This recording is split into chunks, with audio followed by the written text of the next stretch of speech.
Renaixement va tenir els seus orígens a Itàlia i sembla que tradicionalment a Florència. Va ser un moviment cultural i artístic que va despertar la passió pel coneixement del període clàssic, culturalment més desenvolupat que el tradicional medieval. Va néixer al segle XV i es va difondre ràpidament per la resta d'Europa durant tot el XV i XVI. Els seus orígens sembla que provenen inicialment de la caiguda del 1450 de Constantinoble a mans del turc, produint un corrent migratori del món grec cap a la resta d'Europa, però principalment cap a la mare Itàlia, l'antiga capital de l'Imperi d'Orient, i els seus habitants havien preservat bona part del llegat cultural grec i romà de l'època. Quan van fugir, una bona part se'l van emportar amb ells conjuntament amb els seus usos, coneixements i costums.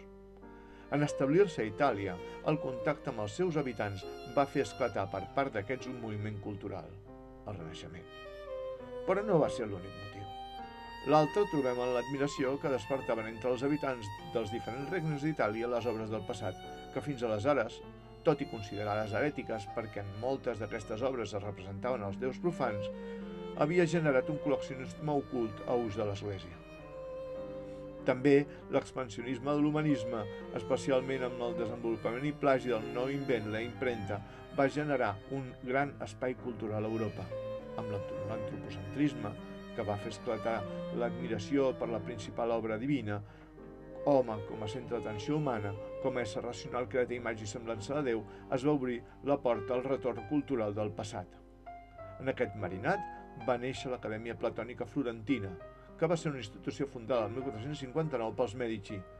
Sembla que tenia els seus orígens en els sopars que organitzaven a la seva cort amb amics. Aquests sopars s'inspiraven en l'obra de Plató, els diàlegs, on l'amfitrió usava una excusa d'un sopar perquè, segons el propi Plató, davant del menjar es facilita el diàleg pacífic i és més fàcil discutir sobre temes literaris, artístics i filosòfics.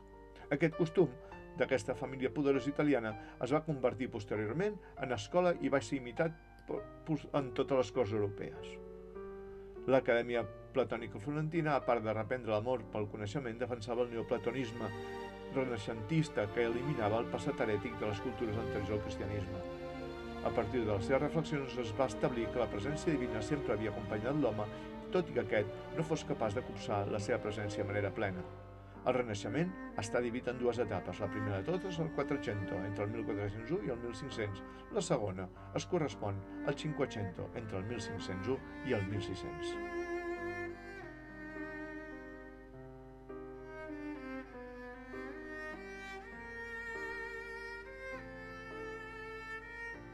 Sembla que la ciutat de Florència va ser la principal dipositària d'aquest moviment cultural. Florència era una república oligàrquica mercantil, és a dir, que estaven organitzada en poderoses corporacions rivals que la controlaven.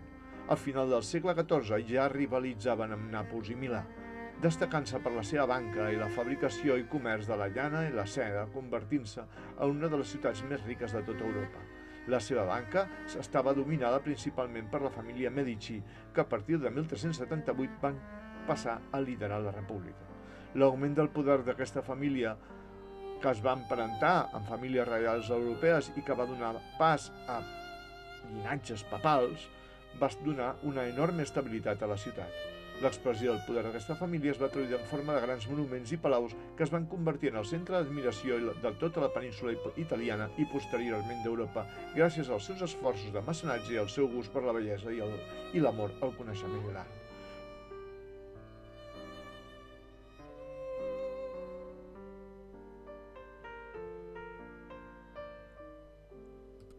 Si Florència va ser la ciutat del Quattrocento italià, Roma ho va ser el Cinquecento. Durant el segle XVI es va convertir en la capital artística, principalment per l'admiració que van sentir els papes de l'època per la bellesa i luxe florentí. La seva enorme influència i poder els va portar a convertir-se en els principals mecenes d'artistes i contractants d'obres. Cal remarcar que la fastuositat de Roma i la seva enorme herència clàssica encuriosia als artistes del moment que buscaven inspiració i nous aprenentatges. Els papes, alguns d'ells de tradició florentina, es van quedar enlluernats per la bellesa clàssica i van permetre l'expansió intel·lectual i artística de l'època. El mateix papa Juli II disposava d'una col·lecció d'obres clàssiques considerable que va contribuir a inspirar a molts autors.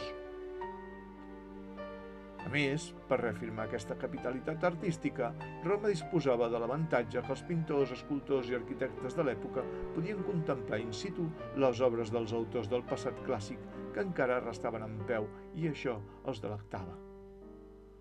Tot i així, en el Cinquecento, aquests artistes es van veure obligats a plegar-se al voltant de les normes d'una moral aparent, ja que qui pagava era l'Església, destinant tots els seus esforços a la construcció i decoració d'edificis religiosos per glòria divina i principalment dels seus papes. Un exemple el podem trobar en el mateix Vaticà.